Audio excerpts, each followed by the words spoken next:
We often take the ease with which the written word can be disseminated for granted.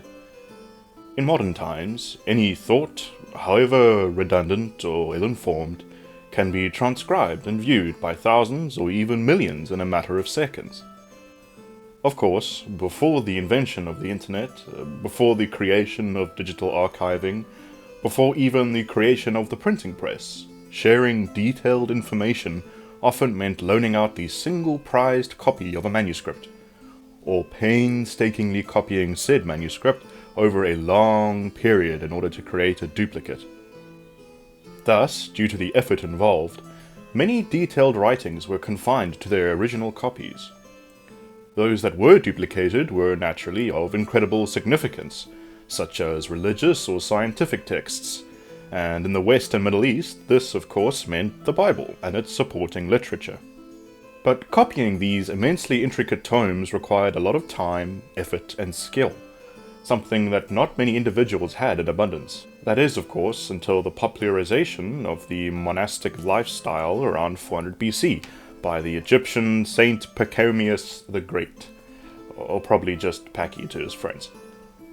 Pachomius believed, like many things, suffering is best done in good company, and thus the Christian monastery was born, allowing those craving spiritual enlightenment to abandon their worldly desires and become a monk or nun. Activities included extensive praying and manual labor of various kinds, which eventually included the transcribing of religious texts, in a room known as the scriptorum. It was in one such Bohemian monastery, modern-day Czech Republic, that one such monk in the early 13th century created the Codex Gigas, a monstrous 310-page manuscript, infinitely detailed and containing many important religious works. However, it was not just the size of this tome that was monstrous. It was the vivid depiction of Satan present within its pages, earning it the nickname, the Devil's Bible.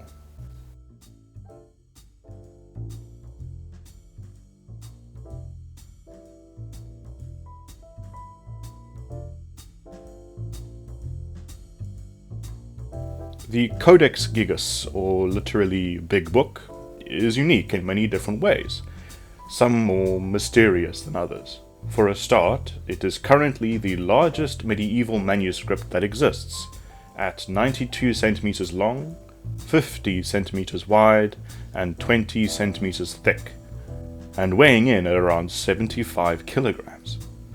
It is comprised of over 150 calf or donkey skins, and at the time was considered to contain all the world's knowledge.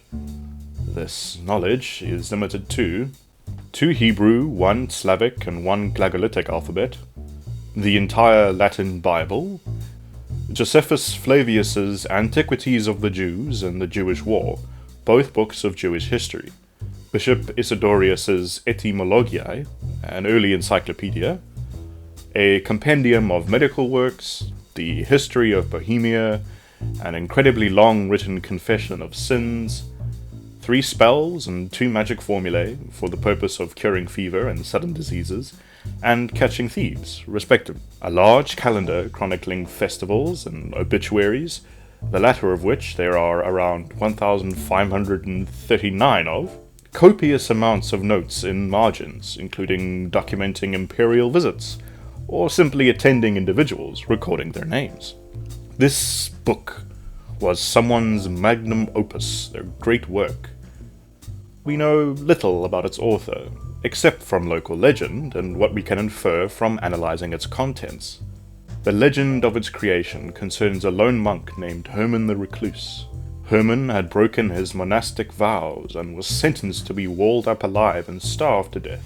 Desperate to avoid this fate, he promised to create a manuscript in a single night that was to contain the sum of all human knowledge. In order to accomplish this impossible feat, Herman prayed not to his god, but to Lucifer, trading his soul for his assistance in finishing the book. The evidence of this pact? The depiction of the devil contained within, created by Herman in reverence to his new master. An unlikely tale, but like most legends, it contains snippets of truth. Firstly, by analysing the handwriting, we can be sure that it was indeed penned by one author, as the script remains remarkably consistent throughout, with little sign of its creator slipping into negligence towards the tail end of the book. Based on the amount of text and the intricate nature of the illuminations, it's estimated to have taken anywhere between 20 to 30 years to complete. The depiction of the devil is appropriately flattering, with the Prince of Darkness depicted as wearing an ermine loincloth, his arms raised triumphantly, claws and horns coloured red with the blood of sinners, his forked tongue flickering as if to mock the reader. On the opposite page, however, there is a corresponding depiction, the holy city of Jerusalem. Considering that this was preceded by the aforementioned confession of sins, it's far more likely that the two depictions were meant to contrast good and evil, and the respective fates that awaited those who chose to follow each path. With the possible author and intent established, there is an additional mystery that awaits us. Knowing how invaluable duplications of the included texts were, and the effort required to reproduce usable copies, why include all of them in one incredibly impractical compendium? Surely having multiple smaller copies would be far more useful in the long run. The proposed answer ties our legend, the confessions, and unique illustrations together. The Codex Gigas was indeed an act of penance, but not just for one night, for an entire lifetime. One sinner's effort to account for his transgressions. The incredible attention to detail prolonged over decades, the elongated list of presumably self-confessed sins, the vivid reminder of what awaited him after death. On one side, the foretold kingdom of heaven, the other, an eternity in Lucifer's talons. A compilation of the most valuable knowledge our author had access to, created not for his own glory, but as a sign of repentance, and a gift to his God, and all future generations who beheld its beauty.